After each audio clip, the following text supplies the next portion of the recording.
Good morning बच्चों। आज हम कक्षा 9 शेमुषी प्रथम भाग का दूसरा पाठ पढ़ेंगे। तो शुरू करते हैं। द्वितीय पाठः स्वर्णकाक। आज हम उसका अभ्यास करेंगे। पहला क्वेश्चन है एक पदेन उत्तरत। एक पदेन अर्थात एक पद में आपको आंसर देना है, एक वर्ड में आपको आंसर देना है। तो पहला क्वेश्चन है माता काम आदिशत। माता ने किसको आदेश दिया? किसको? काम, स्त्रीलिंग से यहाँ काम आया है। काम के स्थान पे हमें पुत्री में लिखना है, तो हम माता ने पुत्री को आदेश दिया। अगला है स्वर्ण काकः कान अखादत। स्वर्ण काक सुनहरे कौवे ने किसको खाया?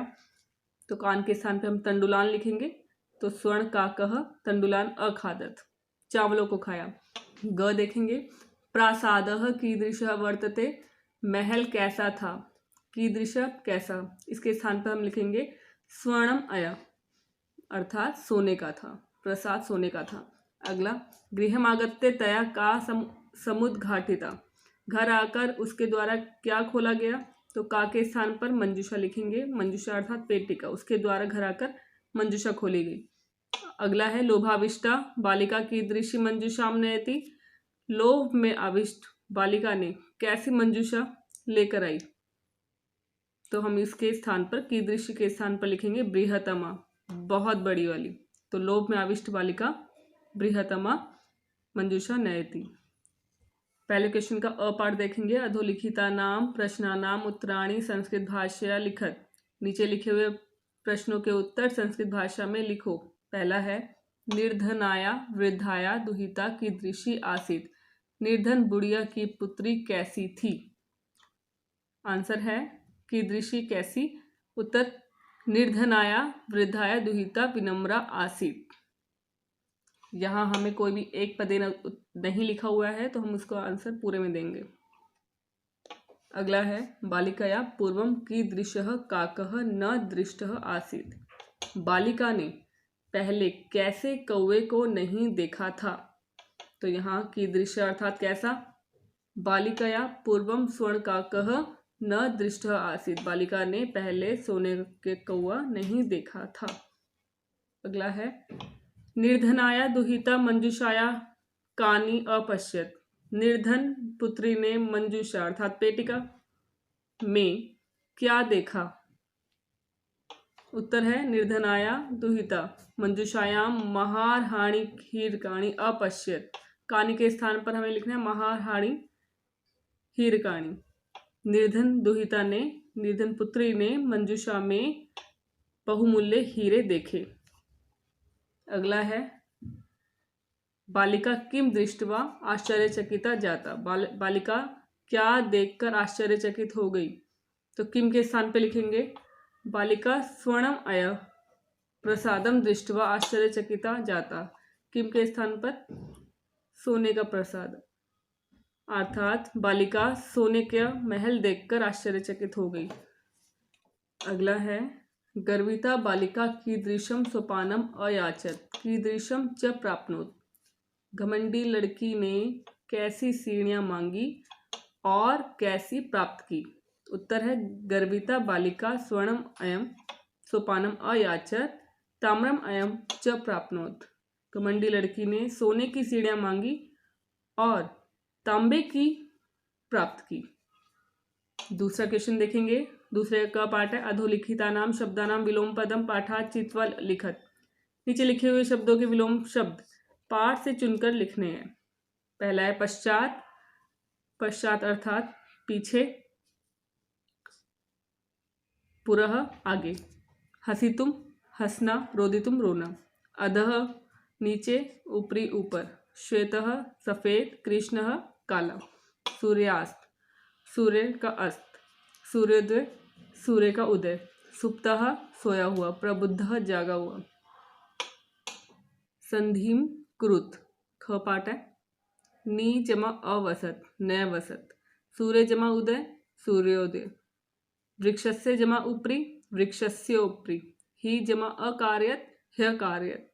च जमा एकाकिनी चैकाकिनी। इति जमा उक्त्वा इत्युक्त्वा। अगला प्रति जमा अवदत प्रत्यवदत। प्र जमा उक्तम प्रोक्तम। अत्र जमा एव अत्रैव। तत्र जमा उपस्थिता तत्रोपस्थिता। यथा जमा इच्छम यथेच्छम। अगला है तीसरा, प्रश्न निर्माणम कुरुत। प्रश्न निर्माण करना है आपको, सेंटेंस दिया हुआ है उसका आपको प्रश्न बनाना है। पहला है ग्रामे निर्धना स्त्री अवसत। ग्राम में, गाँव अर्थात गांव में गरीब स्त्री रहती थी, तो यहाँ निर्धना स्त्री को हम रिप्लेस करेंगे और इसके स्थान पर हमें क्वेश्चन बनाना है। तो ग्रामे कैसी स्त्री रहती थी के स्थान पर हम लिखेंगे कीदृशी। ग्रामे कीदृशी अवसत। अगला है स्वर्णकाकम निवारयन्ती बालिका प्रार्थयत। सुनहरे कौवे को दूर करती बालिका ने प्रार्थना की। स्वर्णकाक के स्थान पर लिखेंगे कम, किसको दूर करती हुई, तो कम निवारयन्ती बालिका प्रार्थयत। अगला है सूर्योदयात पूर्वम एव बालिका तत्र उपस्थिता।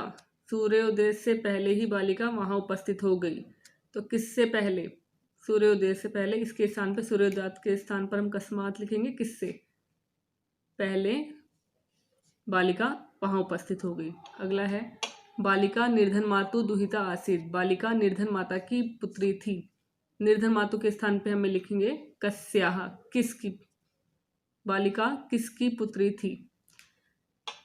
अगला लुब्धा वृद्धा स्वर्णकाकस्य रहस्यम अभिज्ञातवती।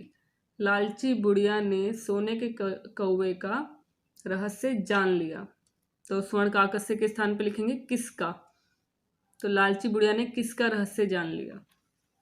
फोर्थ, प्रकृति प्रत्यय संयोगम कुरुत। प्रकृति प्रत्यय को जोड़ना है पाठ से चुनकर। पहला वी जमा लोक्री जमा ल्यप, तीनों को मिला के विलोक्य। नी जमा शिव जमा ल्यप निक्षिप्य। जब भी ल्यप प्रत्यय होता है तो उसके पीछे यह जोड़ा जाता है। आगम जमा ल्यप आगम्य। दृष्ट जमा कत्वा दृष्टवा। शी जमा कत्वा शयित्वा। लघु जमा तमप लघुत्तम। पांचवा क्वेश्चन शुरू करेंगे। प्रकृति प्रत्यय विभागम कुरुत। प्रकृति प्रत्यय को अलग करना है। रोदितुम रुद रुद धातु तुमुन प्रत्यय। दृष्टवा दृष्ट धातु कत्वा प्रत्यय। विलोक्य वि उपसर्ग लोक धातु ल्यप प्रत्यय। निक्षिप्य नि उपसर्ग शिव धातु ल्यप प्रत्यय। आगत्य आ उपसर्ग गम धातु ल्यप प्रत्यय शयित्वा। शी धातु कत्वा प्रत्यय। लघुतमम लघु धातु तम प्रत्यय। छठा है अधोलिखितानि कथनानि कह का कम काम च कथयति। नीचे लिखे हुए कथनों को किसने कहा, किसको कहा, ये लिखना है। कथन है पूर्वम प्रातराशः क्रियताम। सबसे पहले नाश्ता कर लो। यह किसने कहा, काकः बालिकाम, कौवे ने कहा बालिका को। अगला सूर्या तपे तंडुलान खगेभ्यो रक्ष।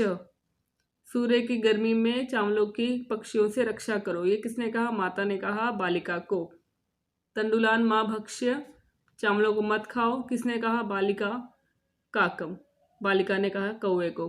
अहम तुभ्यम तंडुल मूल्यम दास्यामी, मैं तुमको चावलों का मूल्य दे दूंगा, किसने कहा, काकः बालिकाम, कौवे ने कहा बालिका को। भो नीचकाक अहम आगता मह्यम तंडुल मूल्यम प्रयच, अरे नीचकाक मैं आ गई, मुझे चावलों का मूल्य दो, किसने कहा, गर्विता बालिका काकम, गर्विता बालिका ने कौवे को कहा। सातवां क्वेश्चन है उदाहरणम अनुसृत्य कोष्ठक गतेषु पदेषु पंचमी विभक्ते प्रयोगम कृत्वा रिक्त स्थानानि पूरयत। उदाहरण का अनुसरण करके कोष्ठक में दिए गए पदों में पंचमी विभक्ति का प्रयोग करके रिक्त स्थानों को पूरा करना है। जैसा कि यहाँ बताया गया है, मूषक बिलात बही निर्गच्छति। मूषक बिल से बाहर आता है, तो यहाँ बिलात में पंचमी विभक्ति है। अगला पहला करेंगे जनः डैश बही आगच्छति, तो यहाँ हमें ग्राम में पंचमी विभक्ति लगानी है। यहाँ बिलात है तो यहाँ हम ग्रामात लिखेंगे। लोग गांव से बाहर आते हैं। अगला नद्यः डैश निस्सरति, नदियाँ पर्वतों से निकलती हैं। यहाँ पर्वत में पंचमी विभक्ति लगाएंगे, पर्वत बहुवचन है, पर्वतों से, तो यहाँ पर्वतेभ्य लिखेंगे। अगला डैश पत्राणि पतंती, पत्ते गिरते हैं, किससे, वृक्ष से, वृक्ष एक है अर्थात एक वचन, पंचमी विभक्ति वृक्षा। अगला बालकः डैश बिभेति, बालक डरता है किससे? शेर से। शेर एक है तो एक वचन लिखेंगे पंचमी का, सिंहात। ईश्वरः क्लेशात् त्रायते, प्रभु भक्तं पापात् निवारयति।